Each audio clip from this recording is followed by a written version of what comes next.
Kejadian 11 ayat 1-32. Menara Babel. Adapun seluruh bumi satu bahasanya dan satu logatnya. Maka berangkatlah mereka ke sebelah timur dan menjumpai tanah datar di tanah Sinear, lalu menetaplah mereka di sana. Mereka berkata seorang kepada yang lain, "Marilah kita membuat batu bata dan membakarnya baik-baik." Lalu bata itulah dipakai mereka sebagai batu dan tergala-gala sebagai tanah liat.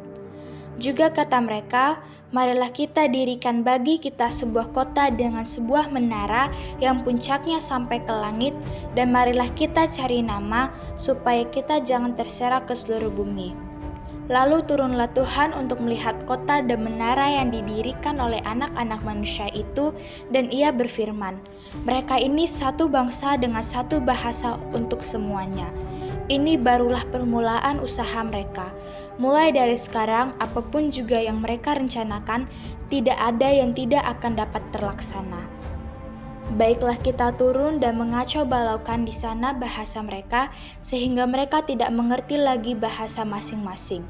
Demikianlah mereka diserahkan Tuhan dari situ ke seluruh bumi, dan mereka berhenti mendirikan kota itu. Itulah sebabnya sampai sekarang nama kota itu disebut Babel, karena disitulah dikacau balaukan Tuhan bahasa seluruh bumi, dan dari situlah mereka diserahkan Tuhan ke seluruh bumi. Keturunan Sem. Inilah keturunan Sem. Setelah Sem berumur 100 tahun, ia memperanakan Arpaksad 2 tahun setelah air bah itu. Sem masih hidup 500 tahun setelah ia memperanakan Arpaksad, dan ia memperanakan anak-anak lelaki dan perempuan. Setelah Arpaksad hidup 35 tahun, ia memperanakan Selah. Arpaksad masih hidup 403 tahun setelah ia memperanakan Selah, dan ia memperanakan anak-anak lelaki dan perempuan. Setelah Selah hidup 30 tahun, ia memperanakan Eber. Selah masih hidup 403 tahun setelah ia memperanakan Eber, dan ia memperanakan anak-anak lelaki dan perempuan. Setelah Eber hidup 34 tahun, ia memperanakan Peleg. Eber masih hidup 430 tahun setelah ia memperanakan Peleg, dan ia memperanakan anak-anak lelaki dan perempuan. Setelah Peleg hidup 30 tahun, ia memperanakan Rehu. Peleg masih hidup 209 tahun setelah ia memperanakan Rehu, dan ia memperanakan anak-anak lelaki dan perempuan. Setelah Rehu hidup 32 tahun, ia memperanakan Serug.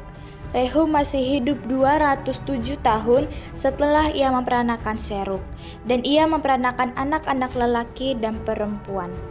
Setelah Serug hidup 30 tahun, ia memperanakan Nahor. Serug masih hidup 200 tahun setelah ia memperanakan Nahor, dan ia memperanakan anak-anak lelaki dan perempuan.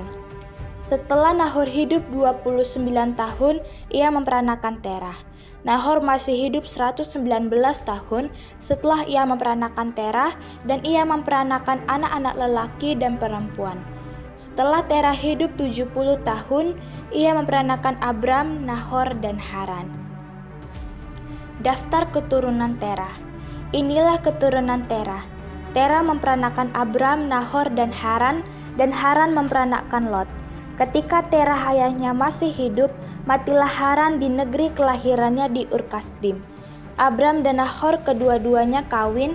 Nama istri Abram ialah Sarai, dan nama istri Nahor ialah Milka, anak Haran, ayah Milka dan Yiska. Sarai itu mandul, tidak mempunyai anak. Lalu Terah membawa Abram anaknya serta cucunya Lot, yaitu anak Haran, dan Sarai menantunya, istri Abram anaknya. Ia berangkat bersama-sama dengan mereka dari Ur-Kasdim untuk pergi ke tanah Kanaan. Lalu sampailah mereka ke Haran dan menetap di sana. Umur Terah ada 205 tahun, lalu ia mati di Haran.